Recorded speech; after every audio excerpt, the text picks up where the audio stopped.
Do I create my own reality? I often hear people claim that we do indeed create our own reality. Is this true?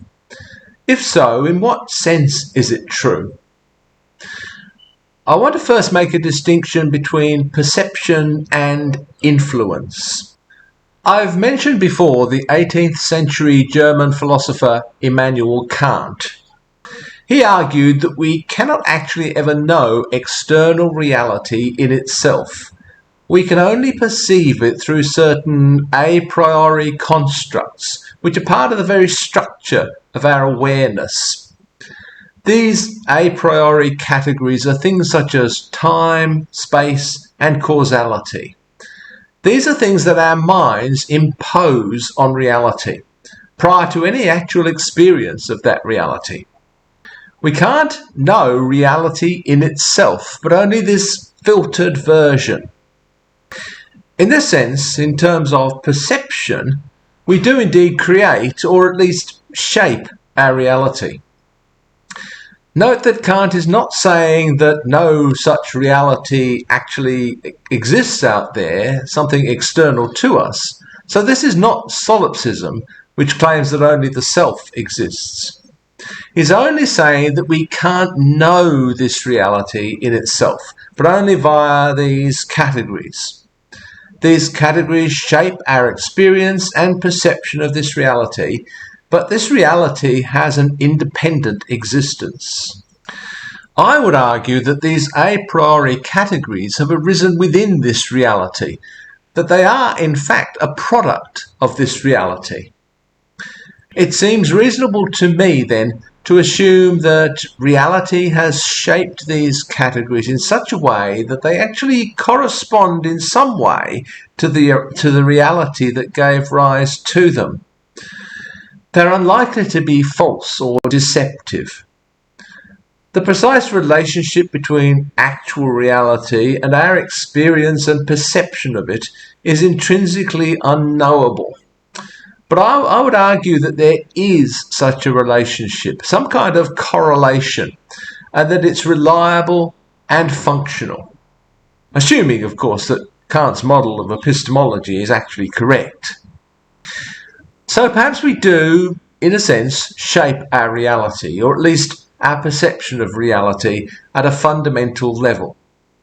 However, this is not by choice, it's not the result of any actions on our part.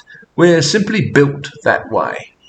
There is, however, another sense or level on which we shape our perceptions of reality.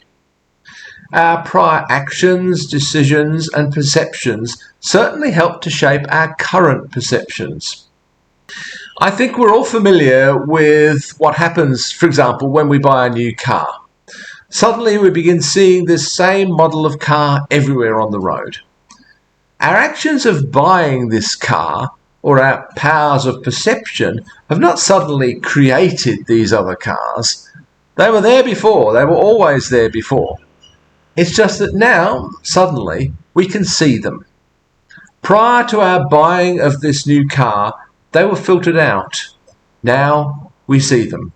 From the day we're born, our perceptions are being shaped by our experiences. So despite the fact that we all apparently share the same reality, we each perceive it very differently. In this sense, we live in different worlds. It's possible that we can, perhaps even desirable that we can, to some extent, take control of this process and consciously shape our perceptions of the world, and thus change the world in which we are choosing to live. Education, opening ourselves to new experiences, practices of mental discipline of various kinds, and counselling are some ways in which we may take charge of this process, but usually much of this takes place unconsciously. So far, this is all about our experience and perception of the world. Those who speak in terms of how our thoughts shape the world seem to mean something more than this, at least sometimes. Perception is about how the world impacts us and the filters we have in place to control that process. This other way of thinking about shaping the world concerns our actions upon this external reality, our effect upon it, rather than its effect upon us. Here things become a little trickier. Sometimes people seem to be saying that just to think something or to believe it or to project our will upon reality is enough to effect change in this external reality. However, I think this is magical thinking. We're effectively claiming some kind of undefined power over reality. We're claiming, in effect, to be able to cast spells.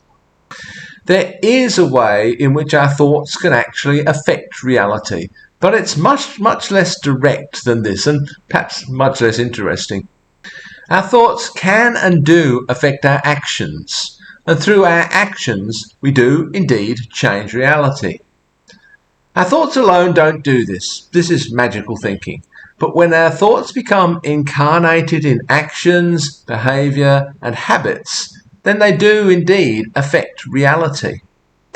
This is a much more modest claim, but I think much more realistic. There are a few amongst us whose actions have the impact of a tsunami. Their actions have enormous impact upon the world because of their power and their position within the matrix of reality, so to speak. Most of us, though, have a much more modest impact, but an impact nevertheless. Small ripples on the surface of the pond. So, thinking again in terms of the Matrix movie franchise, we do not have the power with our thoughts alone to reach in and change the fundamental programming of reality. But each of us does have a small sphere of influence. Personally, I'm quite happy with that.